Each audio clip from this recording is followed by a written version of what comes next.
আমরা সকলে হাজির হয়েছি। উনি কিরকম ছিলেন এতক্ষণ পর্যন্ত আপনারা শুনেছেন যে আসলে উনি কিরকম ছিলেন। উনি উনি এক ছিলেন পীরসাহেব শুধু নন, উনি যেখানেই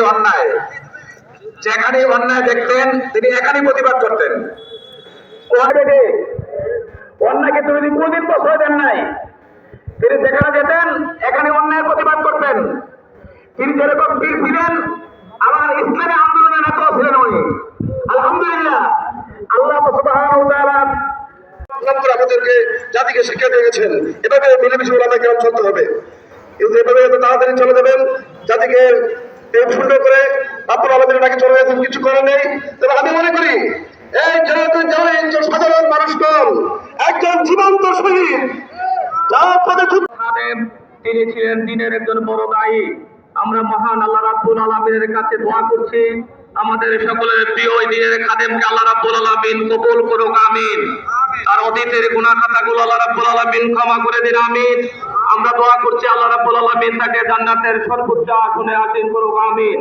সমবেত মুসলিম একরাম, আমি একটা কথা বলে শেষ করতে চাই। গত 3 তারিখে ওনার সাথে আমি কলরবের একটি অনুষ্ঠানে তিনি আমাদের মাথার ছায়া ছিল, তিনি আজকে হারিয়ে গেছেন। আমার মনে হচ্ছে যে আমাদের যদি এত কষ্ট লাগে, ওনার ছেলে মেয়েদের কেমন কষ্ট লাগবে এ কথাটা ভাবতেই আমার কষ্ট লাগে।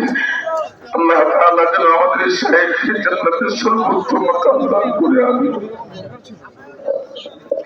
এখন আপনাদের সামনে সমবেদনা জ্ঞাপন করবেন বাংলাদেশ খেলাফত মজলিস ব্রাহ্মণবাড়িয়া জেলার নির্বাহী সভাপতি জনাব ভাই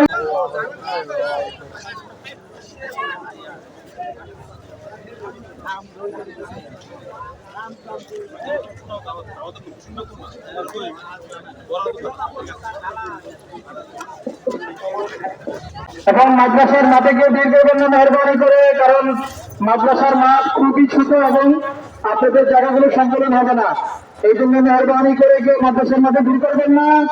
লাশের পিছনে পিছনে অতিরিক্ত মানুষ